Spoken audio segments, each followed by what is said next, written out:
রূপনগরে পোড়া কারখানা থেকে আরেক লাশ উদ্ধার। দুর্নীতি করলে উপদেষ্টাদেরও বিচার হবে, বলছেন অলি আহমেদ। ফেব্রুয়ারিতে নয়, জানুয়ারিতে নির্বাচন দিতে হবে, বলছেন নুরুল হক। এবং সর্বশেষ জানাবো, শেখ হাসিনা ইন্টারভিউ দিতে চাইলে আমি নেব, বলছেন খালেদ মহিউদ্দিন। শুনছিলেন সংবাদ শিরোনাম, এবারে বিস্তারিত। রূপনগরের পোড়া কারখানা থেকে আরেক লাশ উদ্ধার। ঢাকার মিরপুরে রূপনগর এলাকায় পোশাক কারখানা ও রাসায়নিকের গুদামে অগ্নিকাণ্ডের ঘটনার 12 দিন পর আরও একজনের মরদেহ উদ্ধার করেছে পুলিশ।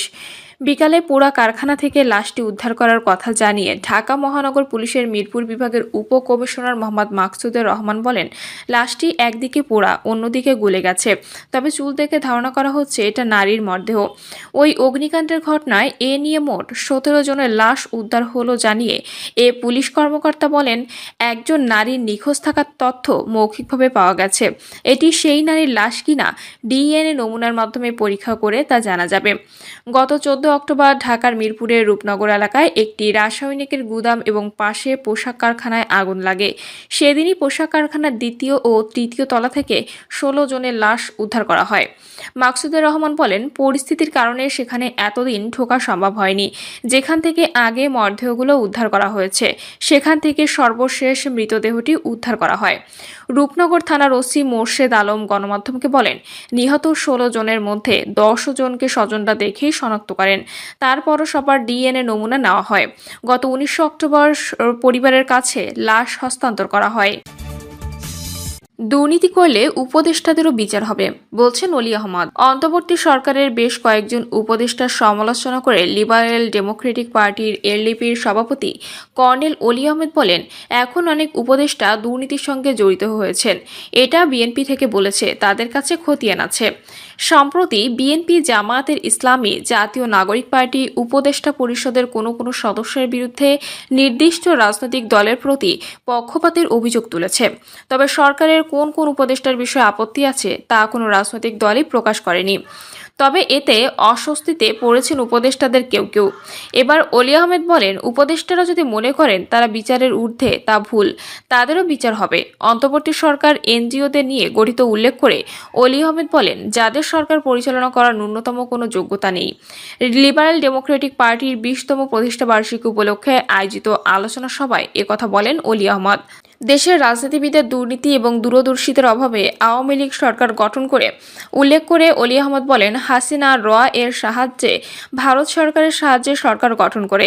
একজন রাজনীতিবিদকে বুঝতে হবে আগামী মাসে কি হবে, 6 মাস পর কি হবে, 2 বছর পর কি হবে। যদি না বুঝতে পারে, তার দ্বারা রাজনীতি হবে না, তার দ্বারা হবে চাঁদাবাজি। শেখ হাসিনার সমালোচনা করে অলি আহমেদ বলেন, জনগণের উপর আস্থা ছিল না, আজ তাকে কে আশ্রয় দিয়েছে? ভারত আশ্রয় দিয়েছে। ভারত তাহলে আমাদের বন্ধু কি করে হতে পারে? যারা বাংলাদেশের 18 কোটি মানুষকে লুণ্ঠন করেছে, বাংলাদেশের মানুষকে ভিক্ষুকে পরিণত করেছে, দেশটাতে আইনের শাসন নাই, ন্যায় বিচার নাই, লুটপাটের দেশ হিসেবে পরিণত হয়েছে।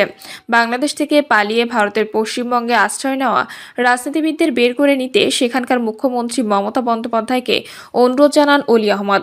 পার্বত্য চট্টগ্রাম নিয়ে ষড়যন্ত্র হচ্ছে উল্লেখ করে অলি আহমেদ বলেন, চট্টগ্রাম নিয়ে অনেকে ষড়যন্ত্র করছে। সেনাপ্রধানকে আমি বলবো, কারো কথা শুনবেন না। এটা বাংলাদেশের অংশ, যেখানে প্রয়োজন ক্যাম্প করেন। সন্তু লারমার কথা চলবে না। যেখানে প্রয়োজন ক্যাম্প করবেন, এটাই হলো আপনার দায়িত্ব। প্রতিটা জায়গায় এটা আমাদের টেরিটরি, আমাদেরকে অবশ্যই ডিফেন্ড করতে হবে।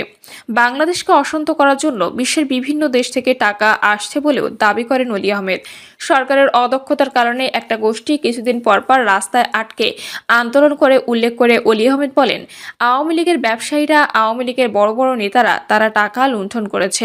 বিভিন্ন দেশে আছেন, তারা প্রত্যেকে টাকা হাসিনার কাছে পাঠাচ্ছেন। এটা আমার কাছে তথ্য আছে, আমি এটা আন্দাজের উপর বলছি না। ফেব্রুয়ারিতে নয়, জানুয়ারিতে নির্বাচন দিতে হবে, বলছেন নুরুল হক। গণ অধিকার পরিষদের সভাপতি নুরুল হক নূর বলেছেন, ফেব্রুয়ারিতে নয়, জানুয়ারিতে নির্বাচন দিতে হবে। নির্বাচন যত তাড়াতাড়ি হবে আমাদের জন্য তত ভালো হবে। গণ অধিকার পরিষদের সভাপতি নুরুল হক বলেন, নির্বাচন সংঘাত মুখর নাকি শান্তিপূর্ণ হবে, এটা সবকিছু আইন শৃঙ্খলা বাহিনী শুধু নয়, বরং রাজনৈতিক দলগুলোর আচরণের উপর নির্ভর করবে। বাংলাদেশের নির্বাচন নিয়ে ষড়যন্ত্র চলছে। সময়মতো নির্বাচন না হলে বাংলাদেশের রাজনীতি আকাশে আবারও কালো মেঘ জমে যেতে পারে বলেও আশঙ্কা গণ অধিকার সভাপতির। গণ অধিকার পরিষদের আনুষ্ঠানিক যাত্রা শুরু হয় 2021 সালের 26 অক্টোবর। তবে এর মূল ভিত্তি ছিল 2018 সালের ঐতিহাসিক কোটা সংস্কার আন্দোলন। ওই আন্দোলনের নেতৃত্বদানকারীদের নেতৃত্বে গড়ে ওঠে গণ অধিকার পরিষদ। গণতন্ত্র, ন্যায় বিচার, অধিকার, জাতীয় স্বার্থ, এই 4 মূলনীতি নিয়ে দলটি প্রতিষ্ঠিত হয়। প্রতিষ্ঠার দিনই দলটি 21 দফা কর্মসূচিও ঘোষণা করে। যেই 21 দফা ছিল দলটির লক্ষ্য উদ্দেশ্য। গণ অধিকার পরিষদের স্লোগান, জনতার অধিকার আমাদের অঙ্গীকার। শেখ হাসিনা ইন্টারভিউ দিতে চাইলে আমি নেব, বলছেন খালেদ মহিউদ্দিন। শেখ হাসিনা ইন্টারভিউ দিতে চাইলে ইন্টারভিউ নেবেন বলে জানিয়েছেন সাংবাদিক খালেদ মহিউদ্দিন। এক্ষেত্রে আইনের ব্যত্যয় ঘটলেও তিনি ইন্টারভিউ নেবেন বলে জানিয়েছেন। সম্প্রতি একটি আলোচনা সভায় অংশ নিয়ে তিনি একথা জানান।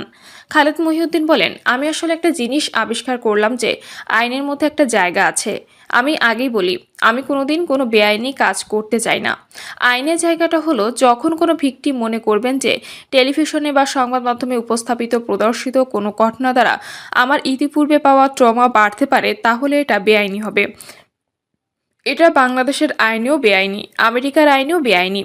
তিনি বলেন, অনেকেই আমাকে বলেছেন আমেরিকা টিভিতে তো অনেক নিষিদ্ধ লোক, একটি উদাহরণও আমাকে তারা দেখাতে পারবেন না। নিষিদ্ধ কারো ইন্টারভিউ কোনো মার্কিন গণমাধ্যমে প্রকাশ করা হয়নি।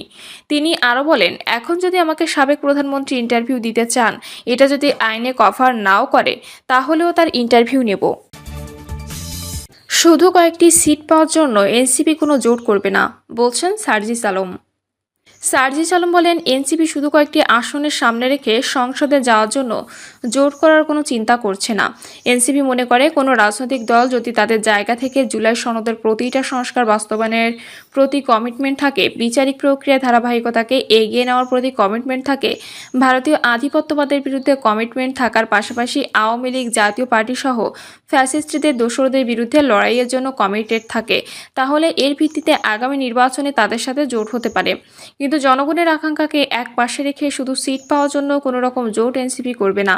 আর যদি এনসিপি এসব কমিটমেন্টের ভিত্তিতে জোট করেও, তাহলে জাতীয় নাগরিক পার্টি নামে করবে এবং সরকার গঠন করবে।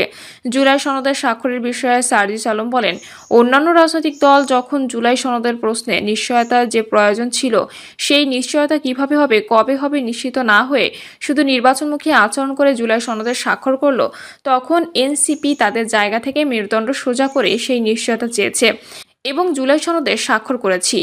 আমরা মনে করি যেদিন জুলাই সনদ বাস্তবায়নের নিশ্চয়তা দেওয়া হবে, যেদিন এই আদেশ জারি করা হবে প্রধান উপদেষ্টার পক্ষ থেকে এবং গণভোটে যদি জুলাই সনদের পক্ষে রায় আসে, তখন বাংলাদেশের মানুষকে নিয়ে এনসিপি নির্দ্বিধায় দেশের মানুষের পক্ষে জুলাই সনদের স্বাক্ষর করবে।